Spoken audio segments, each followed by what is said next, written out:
নমস্কার বন্ধুরা, Tripura SPO blog চ্যানেলে আপনাদের সবাইকে স্বাগতম।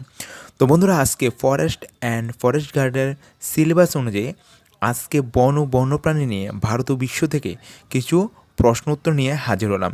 এগুলি কিন্তু সিলেবাসের প্রেক্ষাপটে তৈরি করা।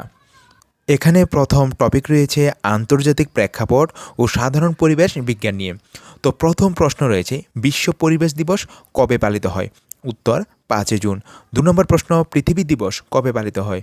উত্তর 22 এপ্রিল। 3 নম্বর প্রশ্ন রয়েছে, জীববৈচিত্র্য দিবস কবে পালিত হয়? উত্তর 22 মে। 4 নম্বর, ওজোন স্তর রক্ষার জন্য কোন প্রোটোকল স্বাক্ষরিত হয়? উত্তর মন্ট্রিয়ল প্রোটোকল। 5 নম্বর, জলবায়ু পরিবর্তন রোধে প্যারিস চুক্তি কত সালে হয়? 2015। 6 নম্বর, রেড ডাটা বুক কারা প্রকাশ করে? IUCN। 7 নম্বর, IUCN-এর সদর দপ্তর কোথায়? উত্তর সুইজারল্যান্ড। 8 নম্বর প্রশ্ন, বায়ুমণ্ডলে নাইট্রোজেনের পরিমাণ কত? প্রায় 78%। 9 নম্বর, অ্যাসিড বৃষ্টির জন্য দায়ী গ্যাসগুলি কী কী? সালফার ডাই অক্সাইড এবং নাইট্রোজেনের অক্সাইড। 10 নম্বর, গ্রিন হাউস গ্যাসের প্রধান উৎসগুলি কী কী? জীবাশ্ম জ্বালানি দহন ও বন নিধন। 11 নম্বর, অম্লতা মাপার স্কেলকে কী বলে? PH scale. 12 নম্বর, জীববৈচিত্র্য শব্দটি কে প্রথম ব্যবহার করেন? উত্তর ওয়াল্টার রোজেন। 13 নম্বর, গ্লোবাল ওয়ার্মিংয়ের ফলে কী ঘটছে? উত্তর হিমবাহ গলছে ও সমুদ্রপৃষ্ঠের উচ্চতা বাড়ছে। 14 নম্বর, বন বলতে মূলত কী বোঝায়? উত্তর বৃক্ষ ও গুল্ম দ্বারা আবৃত এলাকা। 15 নম্বর, বনভূমি বায়ুমণ্ডলে কী গ্যাস ছাড়ে? উত্তর অক্সিজেন। 16 নম্বর, পরিবেশের ভারসাম্য রক্ষায় একটি দেশের কত শতাংশ বনভূমি প্রয়োজন? উত্তর 33%। 17 নম্বর, কয়লা থেকে কোন গ্রিনহাউস গ্যাস উৎপন্ন হয়? উত্তর কার্বন ডাই অক্সাইড। 18 নম্বর, পৃথিবীর ফুসফুস কাকে বলা হয়? উত্তর আমাজন রেইন ফরেস্টকে। 19 নম্বর, রামসার সাইট কিসের সাথে সম্পর্কিত? উত্তর জলাভূমি সংরক্ষণ। 20 নম্বর, বিশ্ব অরণ্য দিবস কবে? উত্তর 21 মার্চ। 21 নম্বর, কিয়োটো প্রোটোকল কিসের সাথে যুক্ত? উত্তর গ্রিন হাউস গ্যাস হ্রাসের জন্য। 22 নম্বর, বাস্তুতন্ত্রের শক্তির মূল উৎস কি? উত্তর সূর্য। 23 নম্বর, ক্লোরোফ্লোরোকার্বন কোন যন্ত্রে ব্যবহৃত হয়? উত্তর রেফ্রিজারেটর। 24 নম্বর, মরুভূমি সম্প্রসারণকে কি বলা হয়? মরুকরণ। 25 নম্বর, জীবাশ্ম জ্বালানি কী ধরনের সম্পদ? অনবীকরণযোগ্য। এবার রয়েছে ভারত ও বন্যপ্রাণী সংরক্ষণ থেকে। 26 নম্বর, ভারতের প্রথম জাতীয় উদ্যান কি বা কোনটি? Jim Corbett national park. 27 নম্বর, প্রজেক্ট টাইগার কত সালে শুরু হয়? 1973। 28 নম্বর, ভারতের বৃহত্তম জাতীয় উদ্যান কোনটি? হ্যামিশ ন্যাশনাল পার্ক, যেটা লাদাখে রয়েছে। 29 নম্বর, এক শৃঙ্গ গন্ডারের জন্য বিখ্যাত কোন উদ্যান? কাজিরাঙ্গা। 30 নম্বর, ব্যাঘ্র প্রকল্পের জন্য ভারতের কোন রাজ্য বিখ্যাত? মধ্যপ্রদেশ। 31 নম্বর, চিপকো আন্দোলনের নেতৃত্ব কে দিয়েছিলেন? সুন্দরলাল বহুগুণা। সাইলেন্ট ভ্যালি কোথায় অবস্থিত? কেরালা। ভারতের বন গবেষণা কেন্দ্র কোথায়? দেরাদুন। ভারতের বন্যপ্রাণী সুরক্ষা আইন কবে পাস হয়? 1972। সুন্দরবন কিসের জন্য বিখ্যাত? Royal Bengal tiger. গির অরণ্য কিসের জন্য বিখ্যাত? এশীয় সিংহ। নর্মদা বাঁচাও আন্দোলনের নেত্রীকে? মেধা পাটকার। ভারতের বন সংরক্ষণ আইন কবে চালু হয়? 1980। মেন ইটার অফ কুমায়ুন বইটির লেখককে? Jim Corbett. ভারতের কোন রাজ্যে বনভূমির পরিমাণ সবচেয়ে বেশি? মধ্যপ্রদেশ। ভারতের প্রথম বায়োস্ফিয়ার রিজার্ভ কোনটি? নীলগিরি। 42 নম্বর, কুমির সংরক্ষণ প্রকল্প কত সালে শুরু হয়? 1975। গঙ্গা নদীর ডলফিন ভারতের কি জাতীয় জলজ প্রাণী? ভারতের বন্যপ্রাণী সপ্তাহ কবে পালিত হয়? 2 অক্টোবর থেকে 8 অক্টোবর। কচ্ছের রণ কিসের জন্য বিখ্যাত? বুনো গাধা।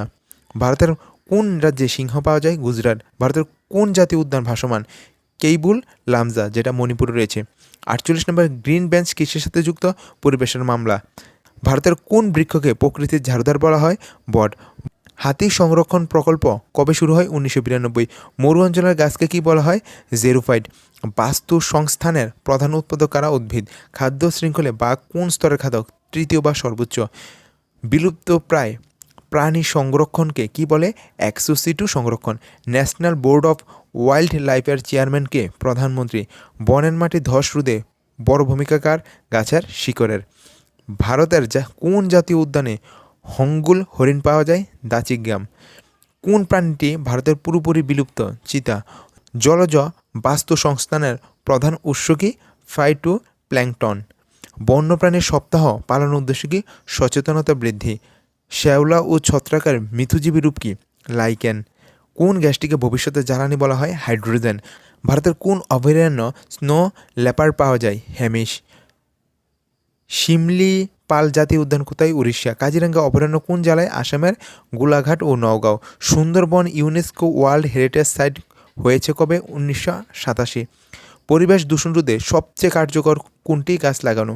কার্বন ট্যাক্স কি? দূষণকারী শিল্প প্রতিষ্ঠানের উপর কর। বায়োডিগ্রেডেবল পদার্থ কোনটি? পচনশীল জৈব বর্জ্য। পলিথিন কী ধরনের বর্জ্য? অবিয়োজ্য। কোন স্তরটি আমাদের অতিবেগুনি রশ্মি থেকে বাঁচায়? ওজোন স্তর। শব্দ দূষণের একক কি? ডেসিবেল। ভারতের বনাঞ্চলের প্রধান শত্রুকে? চূড়া শিকারী ও বনদস্যু। ফরেস্ট গার্ডের দায়িত্বের মূল কেন্দ্র কি? জঙ্গল পাহারা। এজেন্ডা 21 কি? পরিবেশের রক্ষার কর্মসূচি। ভারতের কোন বনাঞ্চলে ইউনেস্কো হেরিটেজ তালিকার অন্তর্ভুক্ত? পশ্চিমঘাট পর্বতমালা। জলদূষণ প্রতিরোধ আইন কবে পাশ হয়? 1974। বায়ু দূষণ প্রতিরোধ আইন কবে পাশ হয়? 1981। ভারতের প্রথম মহিলা পরিবেশবাদীকে? অমৃতা দেবী বিষ্ণুই। সুন্দরবনের ম্যানগ্রোভ গাছের বিশেষ বৈশিষ্ট্য কি? শ্বাসমূল। অমৃতা দেবী বিষ্ণুই পুরস্কার কিসের জন্য দেওয়া হয়? বন্যপ্রাণী ও বন সংরক্ষণ। ইকো মার্ক কিসের প্রতীক? পরিবেশ বান্ধব পণ্য। IUCN রেড লিস্টে বিপন্ন প্রাণীদের কী রঙে চিহ্নিত করে? লাল। কোন অভয়ারণ্যে শিংওয়ালা গন্ডার সবচেয়ে বেশি? কাজিরাঙ্গা। ভারতের কোন রাজ্যে এলিফ্যান্ট করিডোর সবচেয়ে বেশি? আসাম। সুন্দরবনের কত শতাংশ ভারতে অবস্থিত? 40%। ন্যাশনাল পার্কের বাইরে বন্যপ্রাণী শিকার করা কি আইনত অপরাধ? হ্যাঁ। জীববৈচিত্র্য আইন কবে পাশ হয়? 2002। বনের আগুন নেভানোর আধুনিক উপায় কি? হেলিকপ্টার থেকে জল বর্ষণ। ম্যানগ্রোভ অরণ্যের অপর নাম কি? বাদাবন। বন সংরক্ষণে নারীদের ভূমিকা কি? নর্মদা বাঁচাও ও চিপকো। ভারতে কয়টি টাইগার রিজার্ভ আছে? 54টি। সিংহ বাঘের মধ্যে কে বেশি শক্তিশালী? বাঘ। ভারতের জাতীয় বৃক্ষ কি? বট। 96 নম্বর। পরিবেশ রক্ষা করা সংবিধানে কোন ধারায় আছে? 51। বন্যপ্রাণী সংরক্ষণে কী করা উচিত? শিকার বন্ধ করা ও আবাস রক্ষা। কার্বন ফুটপ্রিন্ট কি? কোনো ব্যক্তির বা প্রতিষ্ঠানের দ্বারা উৎপন্ন কার্বন। বিশ্ব জলাভূমি দিবস কবে? 2 ফেব্রুয়ারি। বন রক্ষার শেষ কথা কি? পরিবেশ বাঁচলে তবে মানুষ বাঁচবে। তো বন্ধুরা, এটাই ছিল বন ও বন্যপ্রাণী ভারত ও বিশ্ব থেকে কিছু প্রশ্ন রয়েছে এখানে। তো এখানে 100খানা প্রশ্ন উত্তর রয়েছে, যেগুলি ফরেস্ট এবং ফরেস্ট গার্ডের জন্য খুবই ইম্পর্ট্যান্ট। তো এই পিডিএফটা আমি আমাদের হোয়াটসঅ্যাপ গ্রুপে দিয়ে দেবো, সেখান থেকে আপনারা অবশ্যই ডাউনলোড করে নেবেন। তো আজকের ভিডিওটি এ পর্যন্তই। Thanks for watching. জয় হিন্দ, জয় ভারত।